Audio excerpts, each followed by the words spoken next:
A diplomatic firestorm erupted as French President Emmanuel Macron officially declared his intent to recognize a Palestinian state at the upcoming United Nations General Assembly in September. The move, unprecedented among major Western powers, has ignited outrage in Washington and Tel Aviv, with critics warning it could upend decades of fragile diplomacy and embolden militant groups. U.S. Secretary of State Marco Rubio didn't hold back. In a blunt post on X, he wrote, "The United States strongly rejects at Emmanuel Macron's plan to recognize a Palestinian state at the UN General Assembly.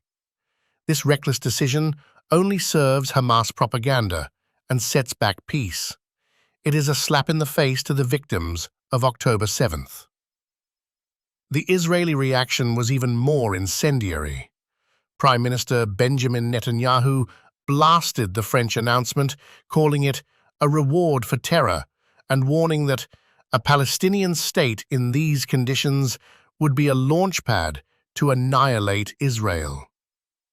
Israeli Defense Minister Israel Katz went further, labeling Macron's plan a disgrace and a surrender to terrorism.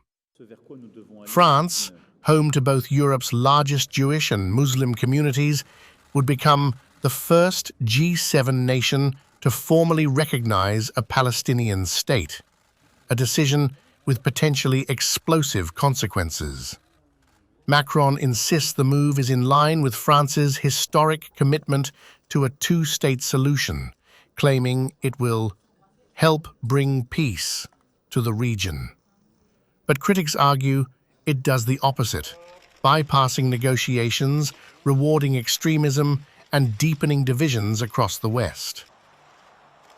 In a letter to Palestinian Authority President Mahmoud Abbas, Macron confirmed the announcement will be made in September, declaring, "France will recognize the state of Palestine."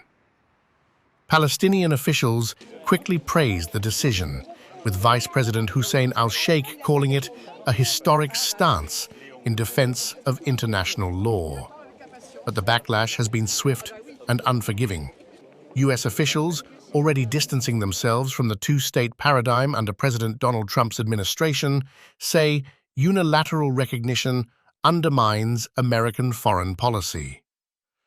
Washington's ambassador to Israel, Mike Huckabee, previously stated the U.S. no longer sees a Palestinian state as a viable goal, a stark departure from decades of U.S. diplomacy. Even Canada, while supportive of a two-state solution, condemned Israel's humanitarian policies in Gaza and called for an immediate ceasefire, further complicating the West's fractured stance. Macron's move has also strained relations with close allies like the UK and Canada, who remain reluctant to support recognition without broader consensus. Israeli officials, meanwhile, have hinted at retaliatory steps, including cutting intelligence ties and possibly annexing parts of the West Bank. With the humanitarian crisis worsening, Macron appears determined to reignite the international conversation about Palestinian sovereignty. But at what cost? Critics warn that Macron's timing is not only provocative, it could be dangerous. By pushing forward in the middle of a brutal war, and with Hamas still holding hostages, France risks fracturing alliances, destabilizing the UN, and giving ammunition to those who accuse the West of double standards in the Middle East. For now, one thing is clear. Emmanuel Macron has thrown a political grenade into the heart of international diplomacy, and the fallout is just beginning.